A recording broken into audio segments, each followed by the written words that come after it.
बिस्मिल्लाहिर्रहमानिर्रहीम। आज तक के मुअज़्ज़ज़ नाज़रीन अस्सलाम वालेकुम। अब किस्त 106 मुलाहिज़ा फरमाए। मैंने चीकू और जानकी की तरफ देखा और उठकर दरवाजे का बोल्ट हटा दिया।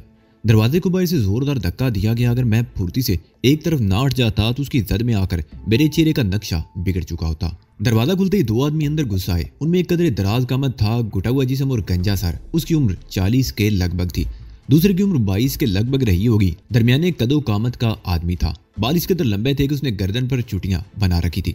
उसकी दाईं कलाई पर ब्राउन चमड़े का बैंड था जिस पर ड्राइंग पिन जैसी कीलें लगी हुई थी। उसने ब्राउन रंग की जीन्स और नीली बुनियान पहन रखी थी, जबकि दूसरे आदमी ने नाइट पांचों वाली पैंट पर बगैर आस्तीन के डेनिम की जैकेट पहन रखी थी जिसकी जिप सामने से खुली हुई थी। उसका सीना रीछ की तरह स्याह बालों से भरा हुआ था। वो दोनों यूरोपियन थे और अपनी इन उंगलियों से सड़क शाप गुंडे ही लगते थे। हेलो, गंजे ने बारी बारी हम सब की तरफ देखते हुए कहा। इससे पहले कि मैं उसके इस तरह कमरे में घुस आने पर कुछ कहता, सराय का मैनेजर भी अंदर दाखिल हुआ। वो अधेड़ उम्र बारी भरकम चीनी था, तून मटके की तरह आगे को निकली हुई थी, तंग सी पेशानी और आंखें छोटी थी। पहली बार जब मैंने उसे देखा था तो उसी वक्त समझ गया था कि वो बहुत तंग नजर, कीना फितरत और लालची किस्म का आदमी है। ये दोनों भी इसी कमरे में रहेंगे। मटके जैसी तोंद वाले चीनी ने मेरी तरफ देखते हुए कहा, मगर तुमने हमसे कमरे का किराया लिया है, हम किसी और को इस कमरे में ठहरने की इजाजत नहीं दे सकते। मैंने कहा, तुमने पूरे कमरे का नहीं, सोने की जगह का किराया अदा किया है। चीनी ने घुर्रा कर जवाब दिया, तुम लोग इस तरफ पड़े रहो और ये लोग यहाँ सो जाएंगे। मैंने चीकू और जानकी की तरफ देखा। उन दोनों की आंखों में उलझन सी तैर गई।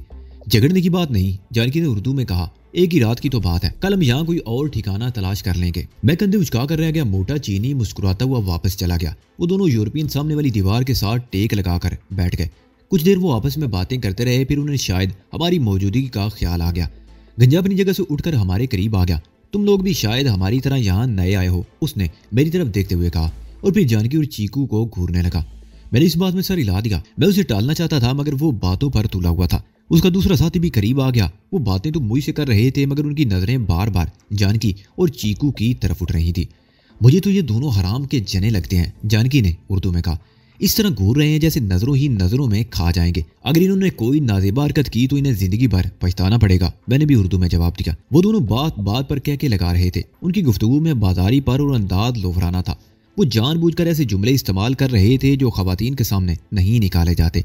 उन गंदे और बेहुदा अल्फाज के अलावा उन्होंने ऐसी कोई हरकत नहीं की थी। अलबत्ता ये बात मैंने खास तौर से नोट की थी कि गंजा बार बार जानकी को घूर रहा था। वो गंजा जर्मन था और दूसरा बरतानवी। दोनों 4 दिन पहले यहाँ आए थे। वो कुंग फू की तरबियत हासिल करना चाहते थे मगर उन्हें अभी तक अपनी पसंद का कोई मास्टर नहीं मिला था और ना ही रहने के लिए किसी मुस्तकिल ठिकाने का बंदोबस्त हुआ था।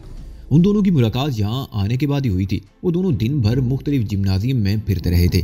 वो रात को इसी तरह कहीं ना कहीं पड़े रहते। इस वक्त भी वो एक जिम्नाजियम से आए थे जहाँ बाउट हो रहे थे। इस वक्त 11:30 बजे थे। 1 घंटा और गुजर गया। जानकी और चीकू मेरे करीब आड़ी तिरछी लेट गई। मैं बड़ी मुश्किल से उनसे पीछा छुड़ा सका। वो दोनों उठकर अपनी जगहों पर चले गए। फिर गंजे ने उठकर बत्ती बुझा दी और जब वो दरवाजा बंद करने लगा तो मैंने उसे मना कर दिया। अंधेरे में मुझे उसकी सीटी की आवाज सुनाई दी थी। खिड़की और दरवाजे से मध्यम सी रोशनी अंदर आ रही थी। वो दोनों कुछ देर तक खुसर फुसर करते रहे और फिर खामोशी छा गई। मेरी नींद गायब हो गई। इन दो गुंडों की मौजूदगी में मैं भला कैसे सो सकता था। उनकी नजरों से मैंने उनकी नीयतों को भी ताड़ लिया था, इसलिए अब नींद आने का सवाल ही पैदा नहीं होता था। मगर नींद पर काबू पाना किसी की बस की बात तो नहीं। नींद तो सूली पर भी आ जाती है। वो रात का न जाने कौन सा पहर था कि मेरी आंख लग गई। अचानक ही मेरी आंख खुल गई। मुझे यूं लगा जैसे मेरे करीबी 2 अफराद आपस में गुथम गुथाऊं।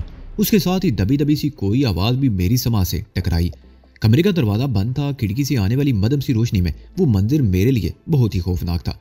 उन दोनों गुंडों ने जानकी या चीकू को दबोच रखा था। एक ने उसका मुंह भी दबा रखा था जिससे उसकी हल्क से गुटी गुटी सी आवाजें निकल रही थी। मैंने दाएं बाएं देखा। मेरे दाईं तरफ चीकू गहरी नींद सो रही थी, जिसका मतलब था कि वो जानकी थी जिसे उन दोनों ने दबोच रखा था।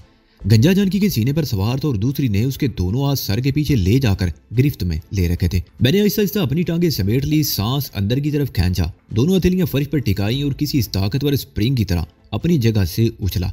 मेरा एक पैर जानकी के सीने पर सवार गंजे के सर पर और दूसरा उसके कंधे से जरा नीचे लगा था। वो गलीज गाली बकता वो दूसरी तरफ उलट गया। मैं भी पहलू का बल गिरा था मगर बड़ी फुर्ती से उठ गया। साथ ही मैंने पैर घुमा दिया। मेरी ठोकर लंबे बालों वाले के पैरों में लगी और वो बिलबिलाता वो दूसरी तरफ ढेर हो गया। जानकी उनके शिकंजे से आजाद हो गई। उसकी शर्ट अगरचे फट चुकी थी लेकिन वो बरनगी की परवाह किए बगैर लंबे बालों वाले पर पल पड़ी। इसी दौरान में चीकू भी जाग गई। चंद लम्हे तो वो कुछ समझ ना सकी और जब सूरतेहाल की नजाकत का एहसास हुआ तो हर किस्म का खौफ जहन से निकाल कर लंबे बालों वाले पर टूट पड़ी। उसने उस गुंडे के लंबे बाल दोनों हाथों की गिरफ्त में लेकर जोर जोर से झटके देना शुरू कर दिए और जानकी उसके पेट और सीने पर लातें मारने लगी। गंजा भी उठकर खड़ा हो गया। उसके मुंह से गलीज गालियों का गटर उबल रहा था और फिर उसने दोनों हाथ आगे निकालकर कराटे का मखसूस स्टांस बना लिया और फिर अचानक उसने मेरे मुंह पर पंच मारने की कोशिश की। मैंने बाएं हाथ से उसका वार रोककर दाएं हाथ से उसकी बगल में जोरदार पंच रसीद कर दिया। वो अपनी जगह से तकरीबन 1 फुट ऊपर उछला। इससे पहले कि वो संभलता मैं अपनी जगह से उछला, मेरे दोनों पैरों ने उसकी गर्दन पर नेक लॉक लगा दिया। मेरा सर इस वक्त नीचे की तरफ था। मैंने दोनों हाथ जमीन पर टिकाकर पैरों को जोरदार झटका दिया। वह मुंह के बल नीचे गिरा। उसका सर जमीन से टकराया था। मैंने उठने में देर नहीं लगाई। वो गंजा भी उठने की कोशिश कर रहा था लेकिन मैंने मौका नहीं दिया और एक जोरदार किक उसकी खोपड़ी पर रसीद कर दी। वो बिलबिलाता हुआ फिर ढेर हो गया। मैंने उस पर ठोकरों की बारिश कर दी। जिस्मानी लिहाज से वो मुझसे कहीं ज्यादा ताकतवर था और मैं जानता था कि वो उठकर मार्शल आर्ट का कोई दाव इस्तेमाल करने की बजाय मुझे गिरफ्त में लेने की कोशिश करेगा और अगर मैं एक मरतबा उसकी गिरफ्त में आ गया तो अपने आप को बचाना मुश्किल हो जाएगा। इसलिए मैंने उसे संभलने का मौका ही नहीं दिया और उस असूल पर अमल कर रहा था कि ताकत कम और टेक्निक ज्यादा इस्तेमाल करो। दूसरी तरफ चीकू और जानकी ने लंबे बालों वाले को संभाल रखा था। कमरे में बहुत मदम सी रोशनी के बावजूद मैं उसके मुंह से खून बहते हुए देख लिया था और मुझे हैरत थी कि वो किस कदर इत्मीनान से 2 औरतों से पिट रहा था।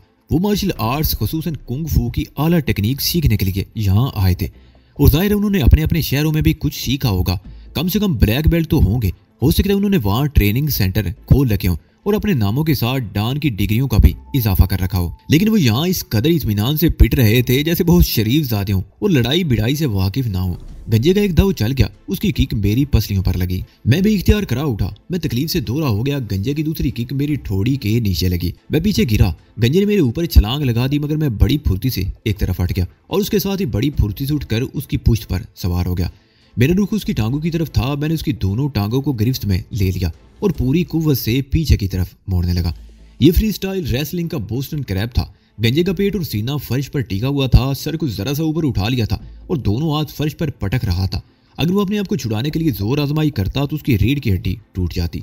मैं भी ज्यादा जोर नहीं लगा रहा था। मेरा मकसद उसे खत्म करना नहीं था। आप जरूर हैरान होंगे कि मार्शल आर्ट में बोस्टन क्रैब कहां से आ गया, तो ये बताता चलूं कि ये कोई मार्शल आर्ट की फाइट भी नहीं थी। शुरू में जिस तरह गंजे ने स्टांस बनाया था उससे मुझे अंदाजा हुआ था कि वो बहुत बड़ा मार्शल आर्टिस्ट है, मगर मेरे 1-2 हाथ खाने के बाद ही वो गुंडागर्दी और स्ट्रीट फाइट पर उतर आया था।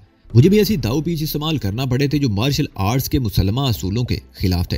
मैंने एक हल्का सा झटका देकर उसकी टांगे छोड़ दी और उसकी पुश से उतर गया। वो कुछ देर तक फर्श पर हाथ पटकता रहा और फिर आहिस्ता आहिस्ता उठने की कोशिश करने लगा। इस मर्तबा मैंने उस पर हमला नहीं किया और फिर ठीक उसी वक्त दरवाजा धड़धड़ाया जाने लगा। मैंने बोल्ट हटाकर दरवाजा खोल दिया। सामने वही मोटा चीनी और 3-4 और आदमी खड़े थे।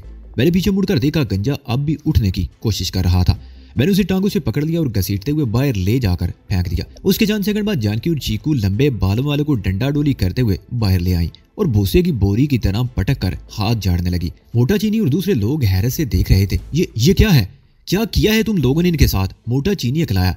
इनसे पूछो इन्होंने मेरी दोस्त के साथ क्या किया है। मैंने जानकी की तरफ इशारा करते हुए जवाब दिया। जानकी की शर्ट बिल्कुल फट चुकी थी। उसने सामने से बरनगी छुपाने की कोशिश भी नहीं की थी। तुमने इनसे इजाफी रकम लेकर इन दोनों को हमारे कमरे में रात गुजारने की इजाजत दी थी, लेकिन इन्होंने जो हरकत की इन्हें थोड़ी बहुत सजा तो मिलनी ही चाहिए थी। इसी दौरान में गंजा किसी तरह उठकर खड़ा हो गया था। उसके चेहरे पर कर्ब के तासरात नुमाया थे। लंबे बालों वाला भी उठ गया। उसके चेहरे, बाहों और गर्दन पर जख्मों के निशान थे और ये जानकी और चीकू के नाखूनों का कमाल था। गंजा चीनी उन दोनों पर बरस पड़ा। वो चीनी जबान में न जाने क्या क्या बकता रहा और फिर उसने आगे बढ़कर लंबे बालों वालों को बाहर की तरफ धक्का दे दिया। उन दोनों ने मुड़कर खूनख्वार नजरों से मेरी तरफ देखा और खतरनाक नताइज की धमकी देते हुए चले गए। जानकी और चीकू कमरे में आ चुकी थी। मैंने अंदर आकर कमरे की बत्ती जलाई और धड़ से दरवाजा बंद कर दिया। जानकी की कमीज दोनों कंधों से फटी हुई थी और सामने ओपन शर्ट खुल गई थी। उसने दोनों किनारे पकड़कर जरा ऊपर गिरा लगाई। टी शर्ट अब खुले गले का मुख्तसर सा ब्लाउज बन गई थी। हम देर तक बैठी सूरतियाल पर तबसरा करते रहे। रात के आखिरी पहर हम सो गए। सुबह 10 बजे के करीब दरवाजा धड़धड़ाने की आवाज से मेरी आंख खुल गई।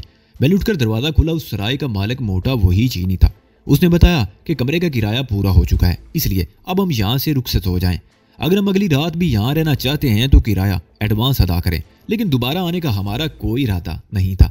उसके 1 घंटे बाद जरूरियात से फारिग होकर उस सराय से निकल रही थे। मुझे यकीन था कि आज मैं मास्टर हैंग पाई को तलाश कर लूंगा। उसका तरीका भी मेरे जहन में आ गया था। थोड़ी देर पहले अचानक ही मुझे ख्याल आया था कि हो सकता है मास्टर हैंग पा अपने प्रोफेशन से रिटायर हो चुका हो और नौजवान नस्ल उसके बारे में कुछ ना जानती हो। मुझे किसी बूढ़े से उसके बारे में पूछना चाहिए। उसे मालूम हो सकेगा कि हैंग पाई अपने मिशन से रिटायर हुआ है या इस दुनिया ही से रिटायर हो चुका है। सबसे पहले हमने एक जगह पर डट कर नाश्ता किया, फिर किसी ऐसे बूढ़े की तलाश में निकल खड़े हुए जिससे कुछ मालूम किया जा सके। ऐसा बूढ़ा हमें तकरीबन 1 घंटे बाद मिल सका। उसकी उम्र 60 के लगभग थी। मेरी पूरी बात हुआ उसकी समझ में ना आई हो, लेकिन मास्टर हैंग पाई के नाम से वो समझ गया था कि मैं क्या चाहता हूँ। उसने दरिया के उस पार पहाड़ियों की तरफ इशारा कर दिया। मंगशूल जिम्नाजियम चले जाओ, वहां से तुम्हें पता चल जाएगा कि मास्टर हैंग पाई से कहाँ मुलाकात हो सकती है। हम दरिया पर आ गए। दरिया पार करने का सिर्फ एक ही जरिया था, रस्सों का पुल, जिसके निचले हिस्से में लकड़ी के तख्ते लगे हुए थे। जहाँ ये पुल बनाया गया था वहां दरिया का पार 150 गज से ज्यादा नहीं था। ये पुल देखकर जानकी और चीकू की तो जान ही निकल गई, लेकिन हमें बहरहाल दूसरी तरफ जाने के लिए इस पुल पर से गुजरना था। पुल हवा से हिल रहा था। जानकी और चीकू साइडों के रस्से पकड़कर चल रही थी। एक मरतबा पुल जरा सा जोर से हिला तो चीकू के मुंह से हल्की सी चीख निकल गई। दरिया की दूसरी तरफ मंगशूल जिम्नाजियम तलाश करने में हमें ज्यादा दुश्वारी पेश नहीं आई थी। पहाड़ी में गारों के करीब लकड़ी के तख्तों से बना हुआ एक बहुत बड़ा शेड था, जिसे मुख्तलिफ हिस्सों में तकसीम कर दिया गया था। एक हिस्से में एक्सरसाइज के लिए कुछ मशीनें थी, दूसरे हिस्से में बॉक्सिंग का रिंग और एक हिस्से में मार्शल आर्ट्स की फाइट के लिए गोल दायरे की सूरत में रिंग बना हुआ था। बाकी हिस्से भी ऐसे ही मुख्तलिफ कामों के लिए मखसूस थे। हर हिस्से में कुछ न कुछ लोग जरूर नजर आए थे। यहाँ हमारी मुलाकात मास्टर लैशी यान से हुई थी। उसकी उम्र 40 के लगभग थी। दराज का मद घुटा हुआ जिस्म और आंखों में जहानत की चमक थी।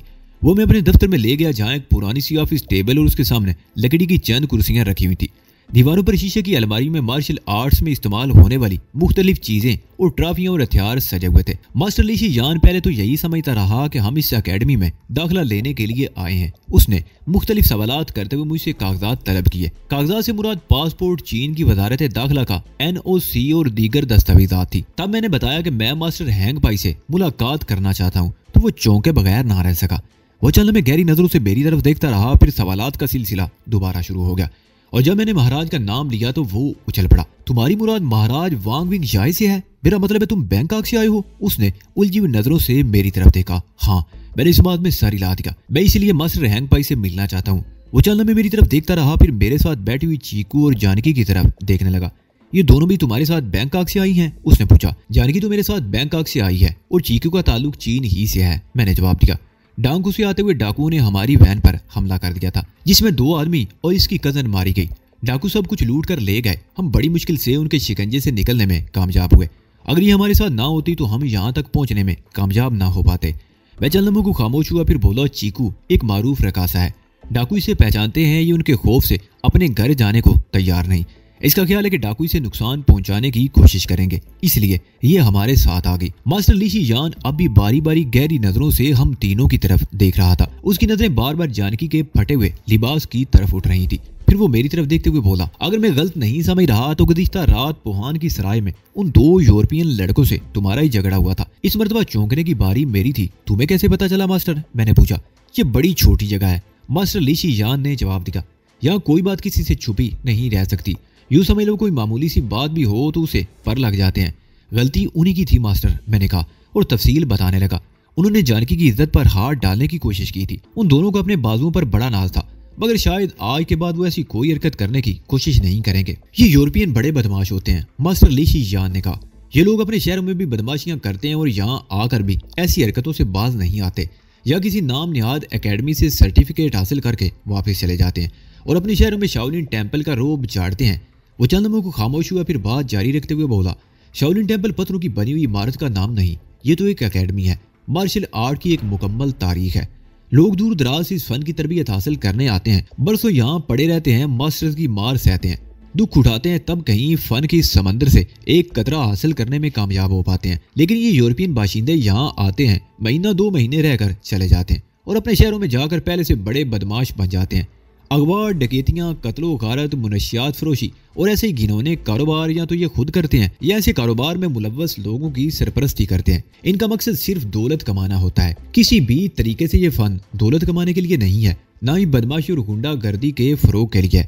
ये आर्ट तो इखलाकी कदरों का मुहाफिज है, बुराइयों के सामने बंद बांधने के लिए है। लेकिन ये जानकर दुख होता है कि यूरोप में इस फन को बुराइयों के फरोग के लिए इस्तेमाल किया जा रहा है। लेकिन बहरहाल वो गहरा सांस लेते हुए बोला, तुम लोग बैठो, मैं मास्टर हैंग पाई से बात करता हूँ। वो दफ्तर से निकलकर शेड से बाहर चला गया। हम उसे दफ्तर की खिड़की से देखते रहे। वो सामने वाली चट्टान पर चढ़कर एक गार में दाखिल हो गया। गार के दाने पर पत्थर इस तरह चुने हुए थे कि एक खूबसूरत मेहराब सी बन गई थी। उसमें लकड़ी के तख्तों का दरवाजा भी लगा हुआ था। लेशीजान उस दरवाजे में गायब हो गया।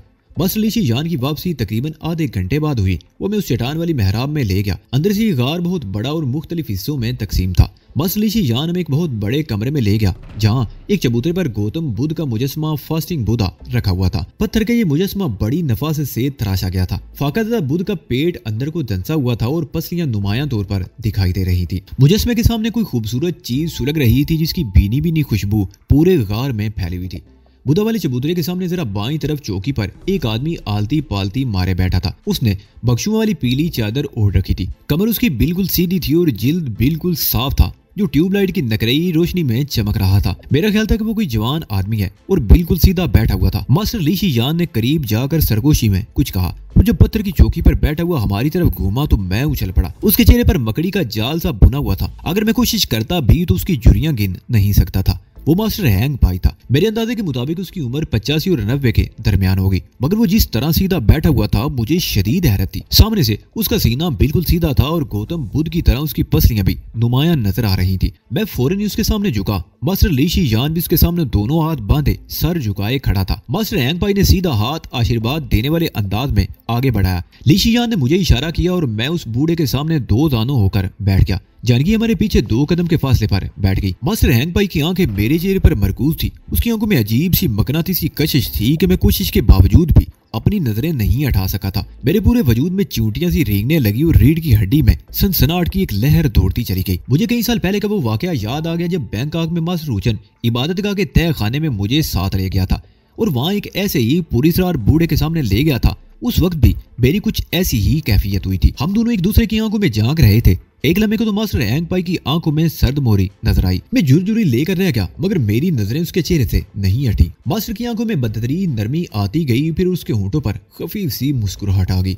उसने एक बार फिर आशीर्वाद देने वाले अंदाज में हाथ उठा दिया। कहाँ रह गए थे? तुम्हें तो 2.5 महीने पहले यहाँ पहुंच जाना चाहिए था, मास्टर हैंग पाई ने कहा। बड़ी जानदार आवाज थी। अगर वो पर्दे के पीछे बैठा बोल रहा होता तो ये यकीन करना मुश्किल होता कि ये किसी 80-90 साल बूढ़े की आवाज थी। लेकिन उसकी बात सुनकर मैं चौंके बगैर ना रह सका। उसे कैसे पता चला कि मैं यहाँ आ रहा हूँ? मैं चलने में खामोश रहा, फिर उसे रास्ते में पेश आने वाले वाकयात के बारे में बताने लगा और फिर ये भी पूछे बगैर ना रह सका कि उसे मेरे बारे में कैसे पता चला। जब तुम थाईलैंड से निकले थे तो वांग विंग जाए ने मुझे टेलीफोन पर तुम्हारे बारे में बता दिया था, मास्टर हैंग पाई ने कहा। मुझे बहुत दिनों से तुम्हारा इंतजार था और मैं देखना चाहता था कि वो कौन है जिसके लिए वांग विंग जाए जैसा शख्स इतना बेताब हो रहा है, और मुझे यकीन था कि उसका इंतखाब गलत नहीं हो सकता।